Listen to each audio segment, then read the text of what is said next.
Vasudevaya. Om Namo Bhagavate Vasudevaya. Narayanam Namaskritya Naram Chaiv Narottamam Devim Saraswatim Vyasam Tato Jayam Udhiraya. Nashtaprayeshu Bhadreshu Nityam Bhagavata Sevaya.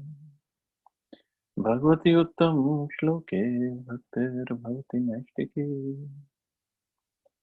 We're continuing with the discussion on Srimad Bhagavatam, Canto 3, Chapter 1, Questions by Vidura, text number 41 onwards.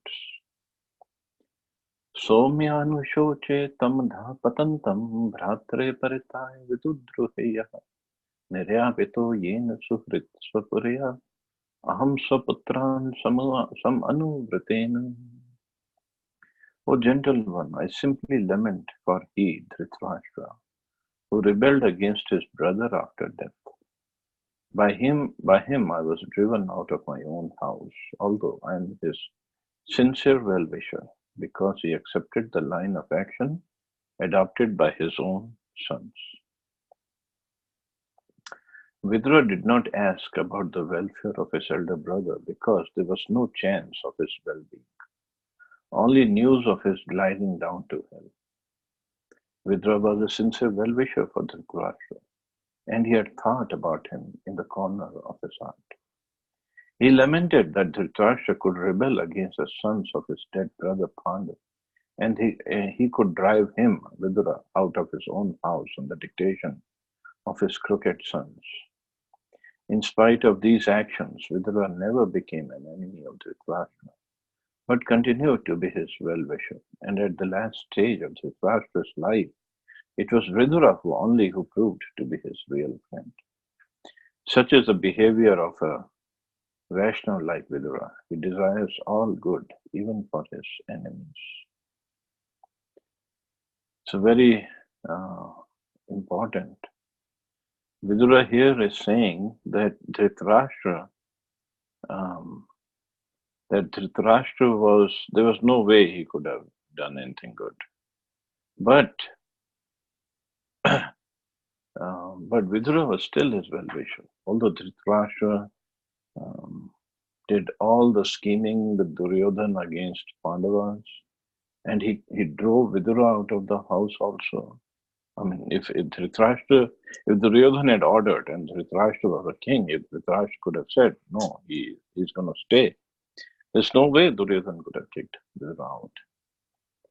But still, even after all this, Vidura still went back to Hastinapur, and of course, the way he preached to Dhritarashtra was chastising him that why you are sitting in the house of Pandavas and you're living off of the food that they give, just like a dog. You're living here, expecting some food from the same people you did so much of scheming against.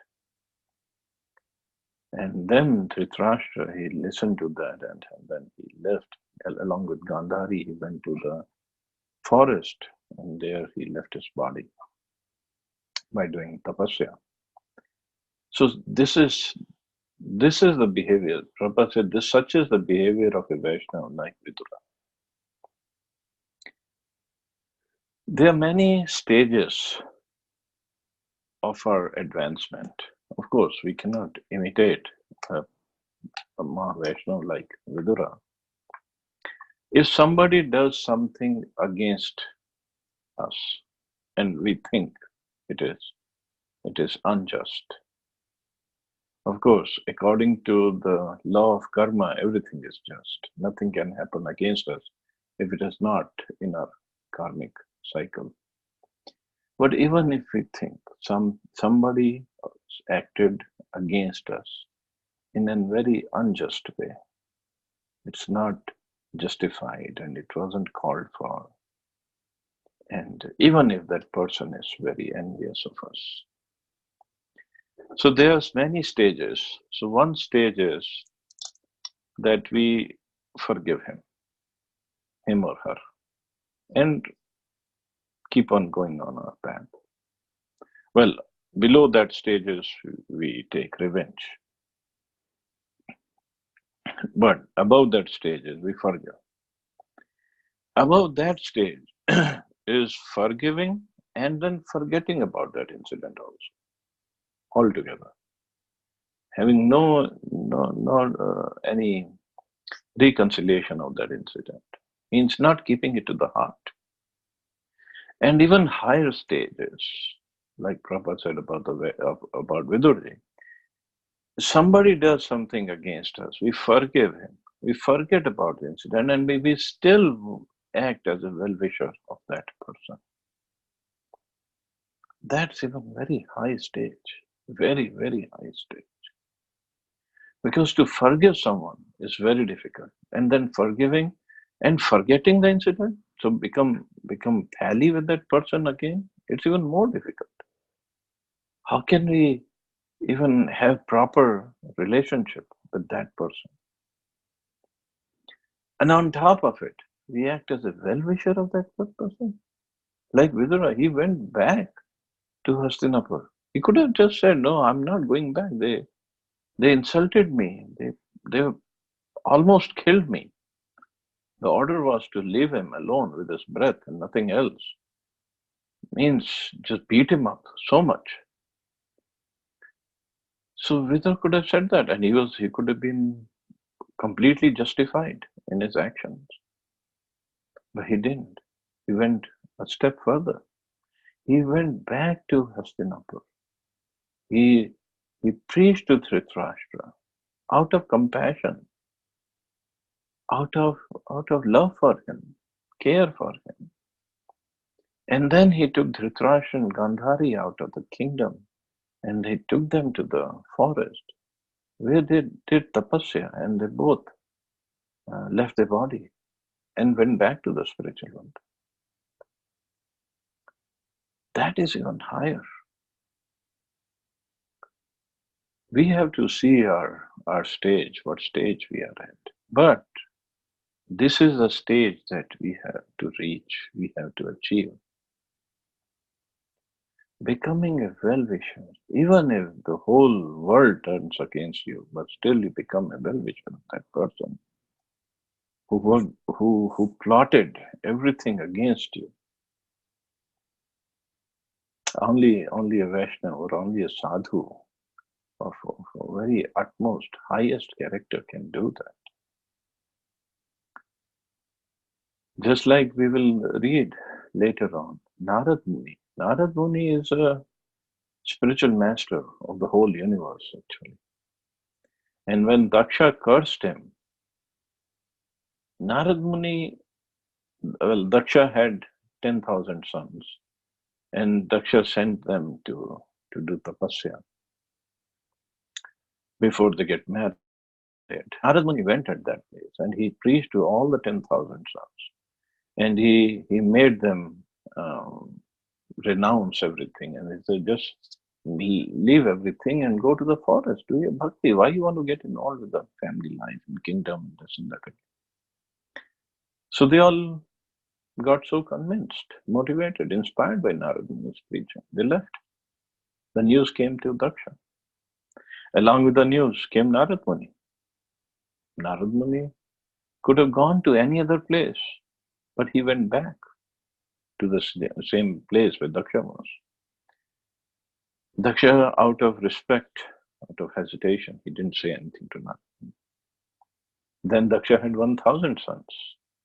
And again, knowing that before they get involved with the kingdom, family matters, they need to get purified. So he sent them again to do tapasya. Same place.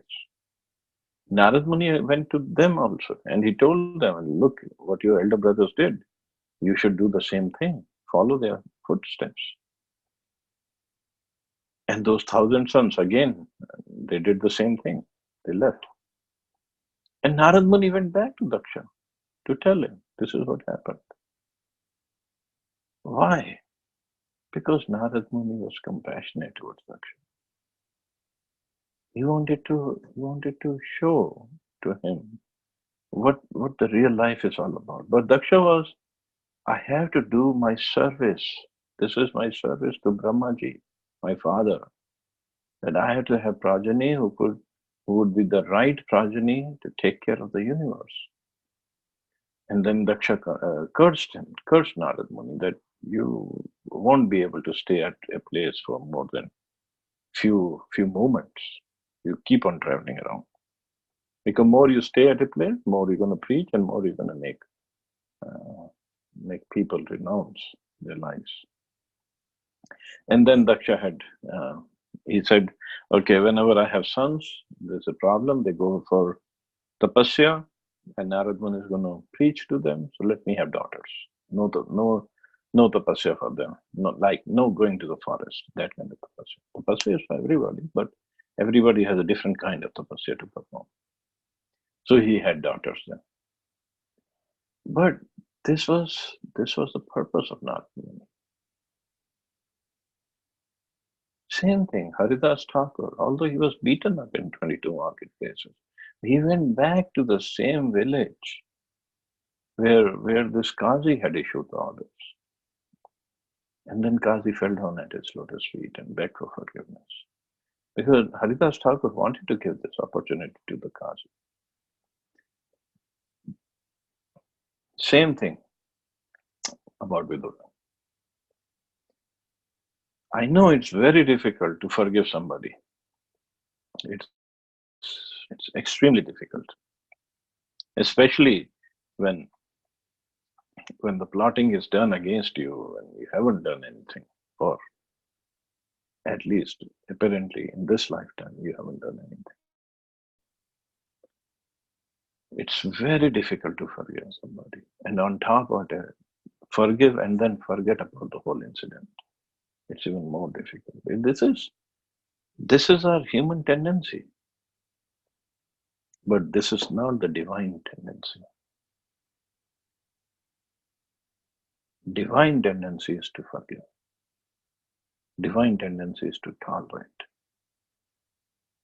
That is a real tendency that we have to develop. That is a real characteristic that we have to develop. And by reading such incidents, of course, this reading of Bhagavatam every day that we do, yeah, it's good to know the stories, but it's even better. The real idea is to apply the principles in these stories to our lives. And everybody, especially devotees go through a lot, because Krishna is reducing their number of lifetimes. So he wants to really concentrate the karma and give them. So for devotees, these incidents will happen again and again, over and over, and to a much more extent than they think they can handle. So these incidents, these stories, these beautiful words of Srila Prabhupada should give us motivation to follow these examples, like Vidura, like Narad Muni, like Haridas Thakur, not the examples of asuras. So many asuras. Stories will come also. But we'll see the asuras, the demons, they don't want to forgive anybody. They want to take a revenge right then and there. Or even if later stage of their lives, they still want to take revenge because they never forgot how they got insulted. So that is all demonic tendencies. The divine tendency is to forgive, to tolerate. Keep on tolerating. Sometimes devotees get bewildered. Oh, I keep on tolerating the nonsense by a person. The person will not change. He will continue doing the same activities that he has been doing. Devotees, or not just devotees, anybody, we argue like that. But we have to understand, without Krishna's sanction, not a blade of grass moves. Without Krishna's sanction, nobody can plot anything against us. And without Krishna's sanction, nobody will become successful in that plotting either. So if Krishna is allowing it, And Krishna is my worshipable Lord. Krishna is my dear friend. He won't let anything bad happen to me. Whatever happens to me, it will be sanctioned by Krishna, so it'll be all justified. There cannot be anything unjust happening in Krishna's jurisdiction. So that part we have to understand. It's difficult. I'm not saying it's easy. I'm not saying that. It's very, very difficult.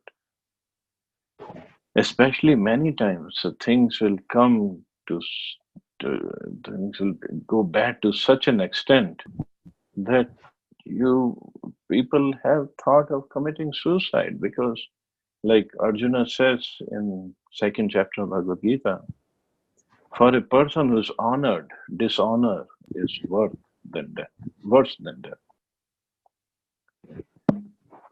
So if somebody is dishonored or somebody is insulted,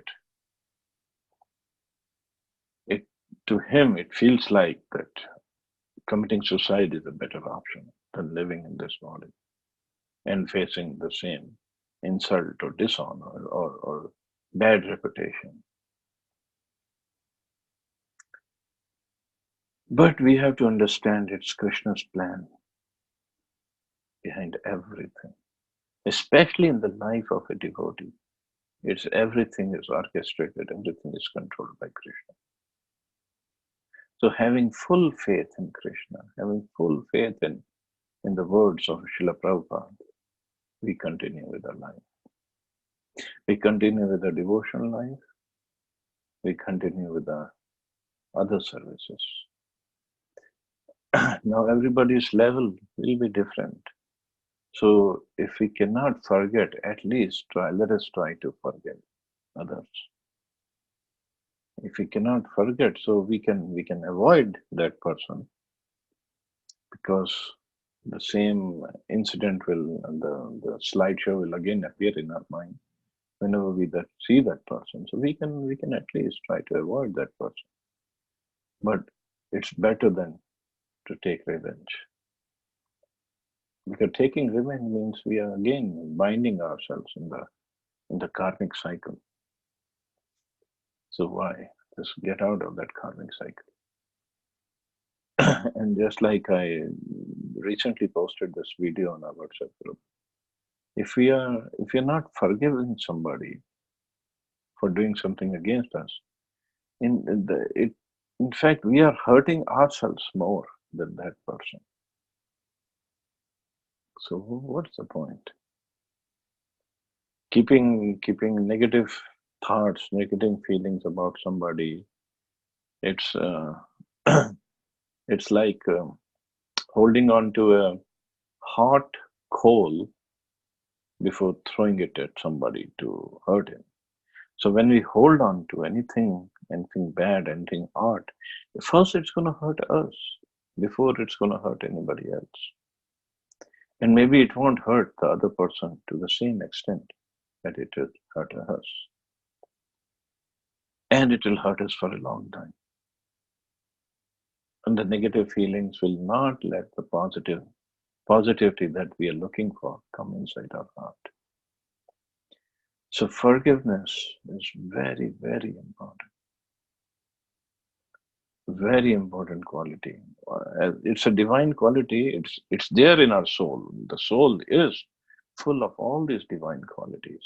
It's not like we are going to develop new qualities. It's just they have been covered over. If we look at the examples of everybody, every devotee that is mentioned in Srimad Bhagavatam, look at their life, look at their behavior. They're always forgiving. Not just forgiving, working towards the betterment of the person who tried to harm them. Like Prahlad Maharaj. When Nrsimhadev, Prahlad Maharaj watched the whole fight between Nrsimhadev and Hiranyakashipu, his father. After Nrsimhadev killed his father, Nrsimhadev asked him, What benediction? Ask for some benediction. Prahlad Maharaj refused. He said, I'm not a merchant. I'm not a businessman that I do something and I expect something in return. Narsimha said, no, I want to give you. Ask for some benediction. And what did Prahlad Maharaj ask? He said, okay, if you want to give me some benediction, give liberation to my father. Although he acted against me, he acted against you, but please liberate him. That was his heart. And without any malice, without any thought that, oh, in future so many people will read Srimad Bhagavatam about my story, so I better act properly. There was no such thought like that. That was his heart. That just like what do we get when we squeeze an orange? We get orange juice because that's what it's inside the orange. Similarly, what do we get when we squeeze a devotee? Squeeze a devotee is not physically squeezing him. I mean, squeezing or putting him in any troublesome situation. What will come out is what is inside. The real characteristic of a devotee comes out when he's in trouble. Apparent trouble from our standpoint. That's what the real thing comes out.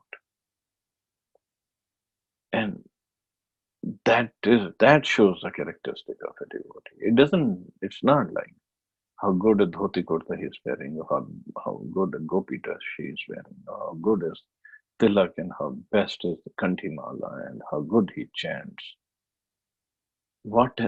How is the transformation taking place inside? How much divine qualities he has really developed, or how many divine qualities are really shown through, coming through, that his soul has. That will come out only when he is squeezed, when he is put in any difficulty, either by Krishna's arrangement or, well, it's all Krishna's arrangement, either by fellow devotees or any other situation. When that happens, what does he do? How does he? This is what Arjuna's questions were. How does he sit? How does he walk? What are his symptoms? How does he speak? That's a sign of a sthita prajna. And that's a sign of a devotee. Vidura, although he left Hastinapur and he is meeting Uddhavji in Vrindavan, and although he is saying, oh, Dhritarashtra, what to ask about him? He said, I'll simply lament for Dhritarashtra because he did wrong. But Vidura himself went back to Hastinapur to liberate his brother Dhritarashtra. So anyway, sorry I couldn't go further than this one verse. Anybody has any questions or comments? Hare Krishna, Prabhuji. Hare Krishna. It is so nice to keep on hearing from you. I just think, why does 8:30 come? And you say that I have to stop here. So I really don't like it at all. I wish we could continue. It's so mesmerizing to hear, Prabhuji, and very enlightening as well. Thank you so much, Prabhuji. Thank you, Radha. Hare Krishna, Prabhu. Hare Krishna. Just like Saraswati Mataji just said, we relate this to our, the life, ongoing life, daily basis. Something happened in the past, something is happening, or we just recall those things by these story, by these means. We are just relating it with, and it's exactly like you mentioned. Forgiveness is the most. It's most painful thing sometimes when somebody does something bad to you, or all these things. Actually, these are so very nice examples to attain peace in your life, someone's life. Thank you so much, Prabhuji. Thank you. Thank you so much, Prabhuji. putting us on that realization mode. Prabhuji, tell me what will Thank be you. the best way forward, Prabhuji, in case you are unable to kind of, you can forgive a people, but if you are unable to forget it, I mean, because of the conditioning or etc., what would be the best way forward? And then I think we can discuss about the next step is thinking about their good being. So that I can also kind of relate to. We can just think about their well-being superficially, not sure whether it is heartfelt or no. But then how to kind of, if you're unable to forget, what will be the best way forward? Well, we pray to Krishna, pray to holy name. Please give me this quality.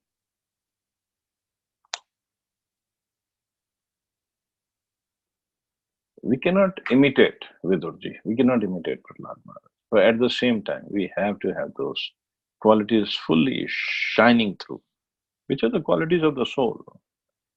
So we can pray, and chant more. So it removes the covering, removes the imperfections.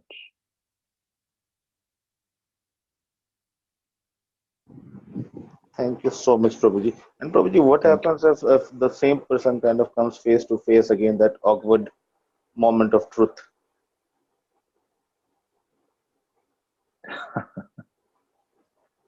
So, Vancha Kalpatarubhyasya. Thank you so much, Prabhuji. Thank Actually, you. early in the morning, Prabhuji, you have put us on that reflective mode. Thank you so Thank much. And I'm glad that this verse has also come. But like Saraswati Mata we said, put the perspective so nicely, Prabhuji. Thank you so much. thank you. Blessed to have your association.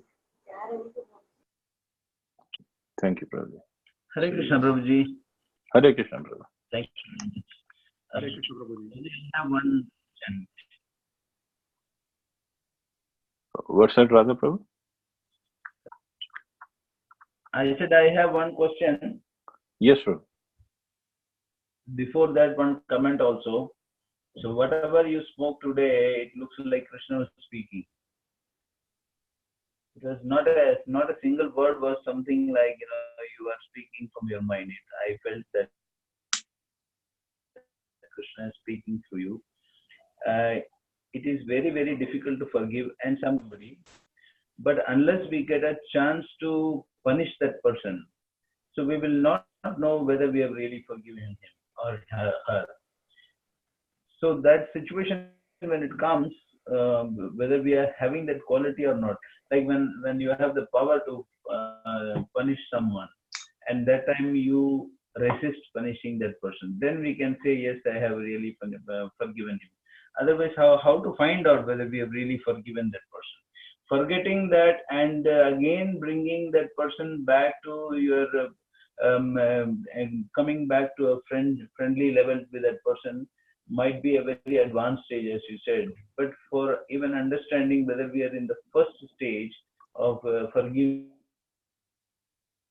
somebody, for that I need to have a chance to punish that person. Then, if I don't do that, I can say I have forgiven that person really from my heart.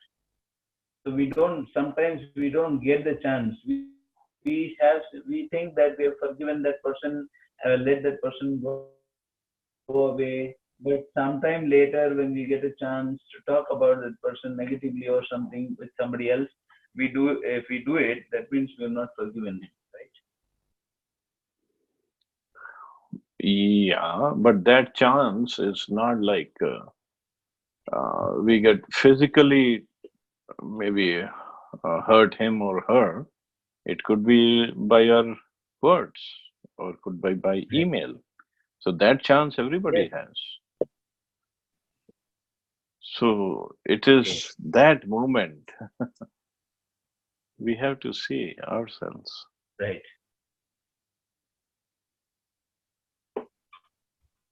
Sometimes I think forgiving is something resist your anger and instead of speaking badly about the person who has hurt you or spoken badly about you, that could be simple resistance not to do the same thing the other person did. Like there's a saying in South India, there is nobody bites the dog because the dog has bitten them. So that way, being human, we might resist from giving, paying back in the same coin, but that we cannot call it forgiveness, can we? Well, at least not taking revenge is forgiving. It's a different level. That's the Okay. beginning. That's a beginning.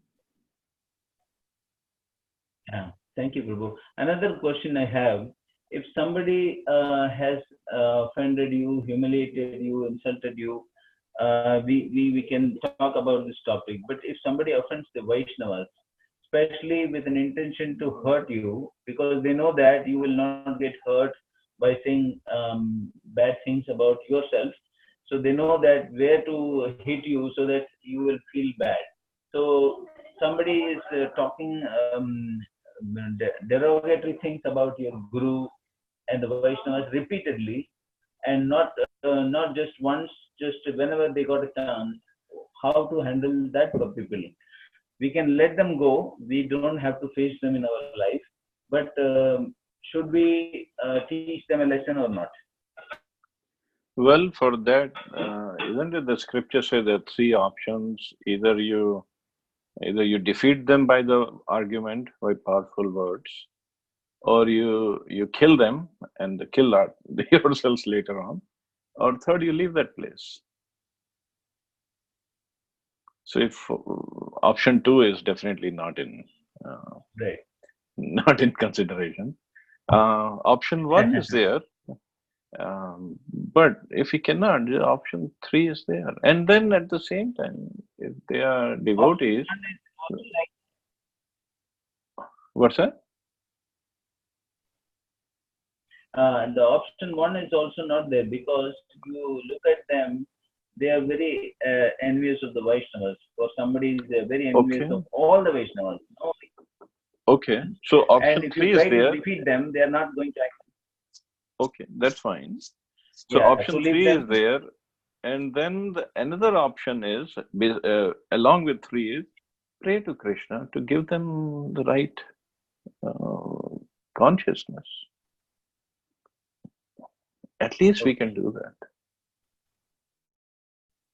Yeah. So we let Krishna forgive them. Yeah, Krishna forgive them, or let Krishna decide what he has to do. We can pray to him that please give them the right understanding. That's all we can pray. And let Krishna decide what he wants to do. Okay, Prabhu. Thank you very much. And on this one, Prabhuji, I'll take a moment. So the problem is because of at least my conditioning, I'm not sure about other Vaishnavas. So the more I sit and chant and beg Krishna to forgive, the more this thought kind of hurts me. So in a way, that vicious loop starts. I know it is our mentality is like that. It's very difficult to get these thoughts out of our mind. But we have to. We want the thoughts of Krishna, Krishna Prem, Krishna service in our mind, not these nonsense thoughts. It's not easy. I'm not saying it's very easy or I am doing it. No, it's not like that. But this is what we have to achieve. Together, we help each other to get to this position.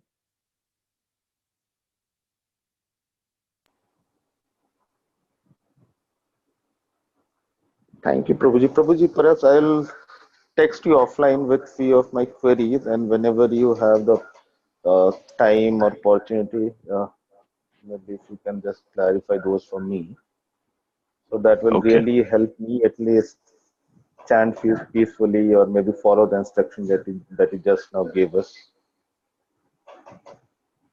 It's whatever I could understand from Prabhupada's purport. That will be helpful, Prabhuji. Thank you. And the other thing I want to say is, Prabhuji, we're going to Puri today, Prabhuji. So bless us. Oh, Jeho. When is Bauda? When is Tomorrow, Prabhuji. Jai tomorrow? Jagannath, Prabhuji. Jai Tomorrow, Prabhuji. Jagannath. Jagannath, Prabhuji. Jai Jagannath Prabhu. Jai, Jai very nice. Jagannath. Jai Hari Bol. Jagannath Prabhuji. Hari Bol, Hari Bol. Bless us with Prabhuji, your kindly take our blessings Pramod also. Prabhu, Pramod Prabhu, Put please up. pray on our behalf and get Prashadam also. Sure, Mataji. Sure, Mataji. Pray that we get darshan and I get Absolutely. Yes, Prabhuji, I have to also.